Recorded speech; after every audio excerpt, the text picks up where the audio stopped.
Hey everyone, in this tutorial I'm going to show you how to undo sending an email address. So I'm going to run through the demo here very quickly, test@user.com, and here is an email address. So this is what's going to happen. I'm going to click send email and I'm going to have an undo button show, and it'll be here for a certain number of seconds, and if I don't click on it then the email will send. I think I have it set up to 10 seconds, so there we go, 10 seconds has passed.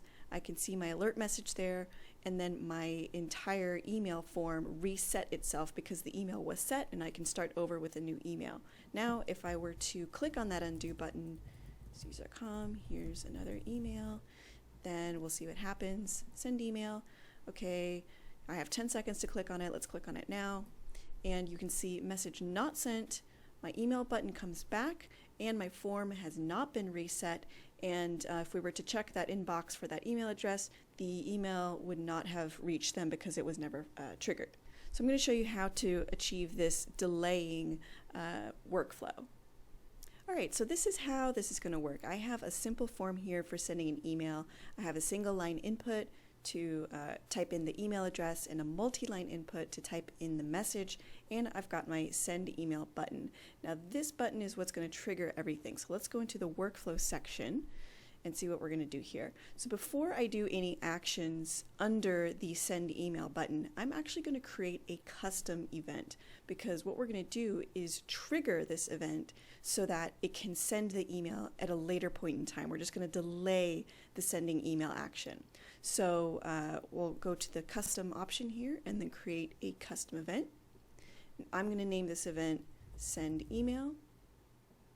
Okay, so now when this is triggered, that's when we want to send the email. We don't actually want to do it when this button is clicked immediately. So I'll select the send email there, and I'm just going to fill this out quickly here. Input email address for the to value. I'm going to say demo app for the sender name, and subject goes here, and we'll put the value of the multi-line input. Alright, so this is the emails being sent there. Okay, so now when this button is clicked, what I want to do is schedule a custom event. So basically I'm delaying this workflow, whatever is under this custom event, any sequence of actions, I'm delaying that from happening. So when this button is clicked, I'm going to schedule the send email custom event. You can see that it kind of defaulted to that one because that's the only custom event I have. If I had more, it would just display a list there to choose from. And I can say how many seconds I want to delay this custom event from being run. So I'm just going to say 10. That's usually when email providers let you delay your email from being sent. 10 seconds is usually standard. Sometimes they do 5. I like to do 10 to give the person enough time to really think about it. Okay, so now after 10 seconds this will run. So how do we prevent the email from being run? How do we stop this custom event within that 10 seconds? So I'm going to use a custom state now. This is different from a custom event, but I'm going to use a custom state so that the user can let the app know, hey, I actually don't want this to be sent, please stop. So here we go. So I'm going to set a custom state on the page itself, and to do that I'm going to go to the property editor for the page. My page is called delay demo, and if I go into the inspector window here for the page, I can add a new custom state. So a custom state, if you're not familiar, is basically like setting up a field like you do in your database for all your types, but you're setting up a field for an element. And what the difference between a field for an element versus a field for one of your data types is that this is a temporary value. These values don't get saved to your database. So we're just kind of storing them temporarily on an element. So just think of custom state as an element field, right? So I'll add a new one and I will call it undo, and the value of this undo field or this state is going to be either yes or no. So either the email will be undone or it won't. We'll let it go through. Okay, so I'll hit create there. So now we have a new custom state, and it will either be a yes or no value. Okay, so now I'm going to add another button here, and we'll come back to that custom state in a moment. And I'm going to call this button, I'm going to label it undo, and kind of make it red there so that the person knows that, this is going to undo that action. So I'm going to hide this button. So by default, we don't actually see it yet. And if you go to your elements tree, I can toggle that on and off so that I know that it's there. But by default, it's not there. I've turned off the visibility. Okay, so let's go back to our workflow here. Now this button, when we click send email, not only is it going to schedule our custom event, but it's also going to reveal our undo button. So I'm going to go to element actions, hit show, and then button undo. Okay, so once you click this button, it will show the undo button. Of course, you guys can do this a bunch of different ways. You can show a text, you can change a custom state if you're more comfortable with custom states, change it so that you're working with the same button. I'm just kind of simplifying this so that you can really see every piece of this broken down. So this isn't the only way to achieve this. So just kind of, demonstrating the base steps that are involved. So we'll show the undo button and we'll also hide the send button because they've already clicked on it. They don't need to accidentally click on it again. Okay, show undo, send hide. Hide send.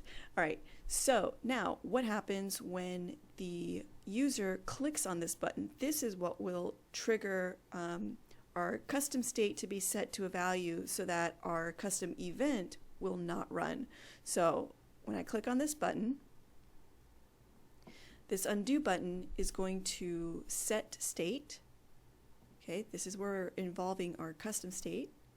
And the element that the state was set to, remember I put it on the page, and our custom state was called undo. Remember, the value of the undo is either yes or no. So when undo is clicked, the custom state field will be yes. Yes, we want to undo. Okay? So we're just kind of like putting up a flag, basically. You don't really see anything happen on the front end because this is just, we're setting a value on the back end, just kind of in the background. So when we click undo, we kind of set up this flag. Yes, I do want to undo that action. So now this event will be scheduled no matter what, but we can prevent the action from being run when it's time, when that 10 seconds is up. We can say only run this send email action when our custom state, so the delay demo undo, is no, right? So if they haven't clicked this undo button, then this custom state will not be yes. By default, any yes, no value will always be no. So if they never touch that undo button, that value will be no, and this email action will be able to run because it's only set to run when the state value is no. If they change it to yes, if they click that button, then this will not run because it's not meeting the condition. Okay, so now before I preview that whole process, let me add a couple more things, and that's really just to give the user some feedback. So I'm going to add an alert message here that says message sent. And then actually we'll just have this as an alert, and then we'll change the message. We're going to use the alert a couple different ways. So in the custom event sequence, when the email has been sent, we will show that alert message, and we'll change the message to message sent. Now again, we only want this to say that when the email has been sent, so we want to use the same condition. This is only going to show if undo was never clicked. And thereby never setting that custom state value. Okay, now if it wasn't sent, we're going to do another message here after they click the undo button. So we'll show a message, they'll set the state, they'll say yes, undo, undo, and then we'll show the message, but we'll change the alert to message not sent. Or you can say message undone or something like that. Okay, and now the last thing we want to do here is when we click on this send email button, let's say that somebody's on the page and they're sending multiple emails at a time. Well, we need to reset that custom state. If they click on yes the first time, it's still going to remain as yes even after all of the workflows have completed. So we want to reset it so that the next email, the user can still have that decision to make whether they want to undo it or not. So we're going to do this when the send email button is clicked. I'm going to set state again, delay demo, undo, and I'm just going to leave it blank, or you can say no, because that's really basically where it's at our reset ground zero state, right?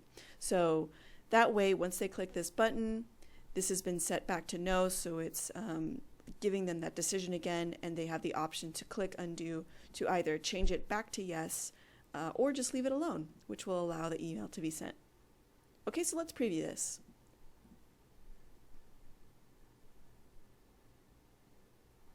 Okay, so I'm going to type in just a fake email here. Here's my email.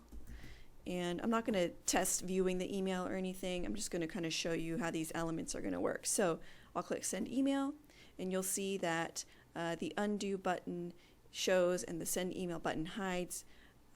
And after the 10 seconds is up, the email should send, and we should see, there it is, our alert message. Okay. What you could also do is hide this undo button. Actually, let's do that, because now the user can't reset their stuff. So after the email has been sent, let's show the send email button again, and we'll hide the undo button so that this resets everything.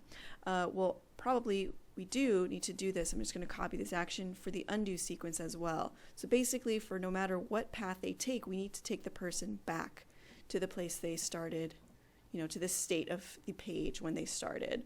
So even if they hit undo, okay, great, we've undone everything. So now we want to hide the undo button and then show the email to start over. So let's just preview that really quick.